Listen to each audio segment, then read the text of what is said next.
Salut à toi, c'est Rémi, bienvenue dans cette nouvelle vidéo, j'espère que tu vas bien. Et dans cette nouvelle vidéo, nous allons aborder le sujet crise du coronavirus, une aubaine pour les investisseurs immobiliers.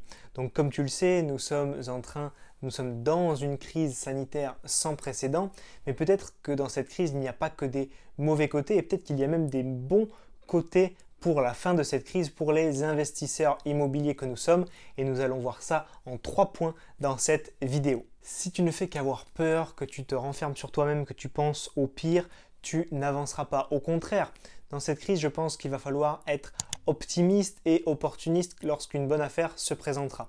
Donc cette crise, elle va forcément durer dans le temps, mais il y a un moment où elle va se terminer et ce qui va se passer, c'est que les entreprises, les banques, l'État vont mettre tout en œuvre pour relancer, redynamiser l'économie du pays.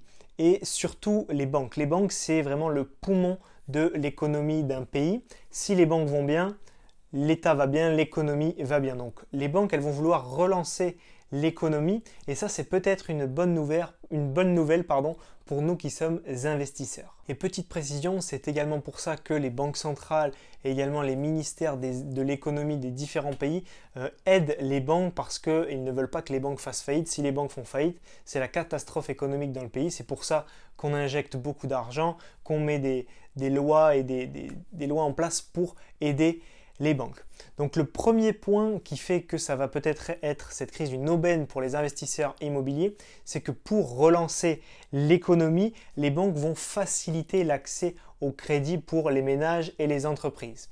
En facilitant l'accès au crédit, que ce soit des crédits conso, des crédits IMO, des crédits pour les entreprises, le pouvoir d'achat des Français augmente.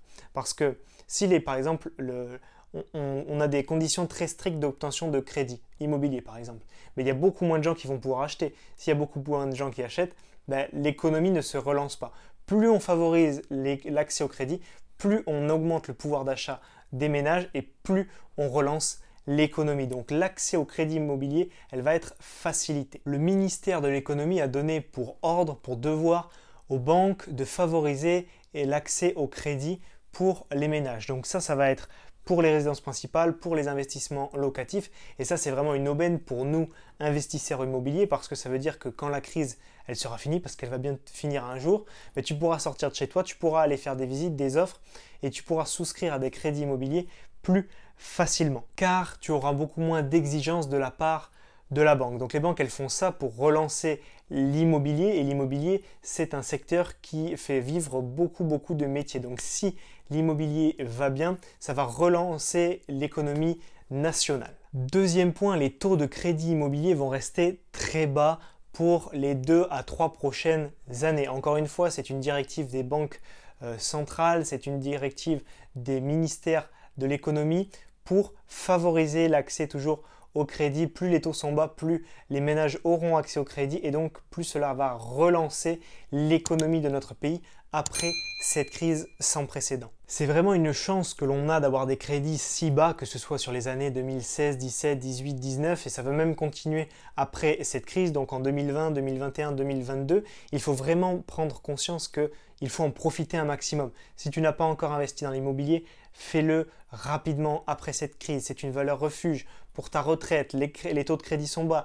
L'accès au crédit va être favorisé. C'est vraiment très important de prendre conscience de ça quand tu peux discuter avec tes parents, voire tes grands-parents qui te parlent de taux de crédit d'il y a 10, 15, 20 ans, voire 30, 40 ans. C'était pas du tout la même chose. On te prêtait de l'argent, il fallait que tu rembourses le double, le triple.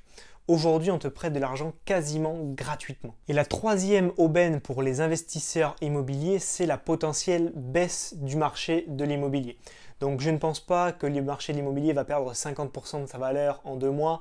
On n'est pas sur des cryptos, on n'est pas sur de la bourse où ça peut fluctuer d'une journée à l'autre. Peut-être qu'il va baisser et encore en zone tendue, c'est pas sûr, mais s'il baisse, ça veut dire que tu vas pouvoir faire de meilleures affaires. Ce qui va se passer, c'est qu'il va baisser parce que c'est toujours une seule loi qui régit tout ça, c'est l'offre et la demande.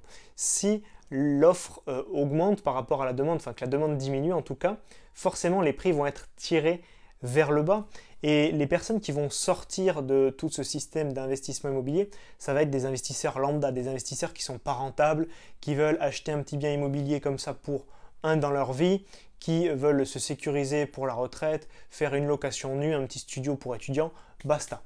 Ceux-là, ils vont peut-être sortir du marché, ce qui va faire que tu auras moins de concurrence, que les prix vont baisser, potentiellement faire de meilleures affaires et donc encore plus de cash flow à la clé. Donc dès que le confinement sera fini, je t'invite à aller sur le terrain, faire des visites, faire des offres. Si par exemple c'est les premières fois que tu regardes mes vidéos, que tu es toujours à regarder les biens sur le bon coin, c'est le moment d'aller sur le terrain, d'aller en physique, de visiter des biens, de faire des plans, de faire des calculs, de faire des offres, et il y aura de bonnes affaires à faire, c'est sûr et certain. J'espère que cette vidéo t'a plu. Si c'est le cas, pense à la liker. Pense également à t'abonner à ma chaîne YouTube pour recevoir toutes mes nouvelles vidéos. Et si tu veux en savoir plus sur la création de ton premier actif, le premier achat de ton patrimoine immobilier et le réussir, ce que j'ai fait, c'est que j'ai mis à ta disposition 1 heure de formation vidéo. Pour y accéder, c'est très simple. Tu cliques simplement dans le lien qui se trouve dans la description de la vidéo ou bien sur le petit carré qui va s'afficher maintenant en bas de l'écran. On se retrouve tous les deux de l'autre côté dans ton espace de formation privé. C'était Rémi. Ciao, ciao.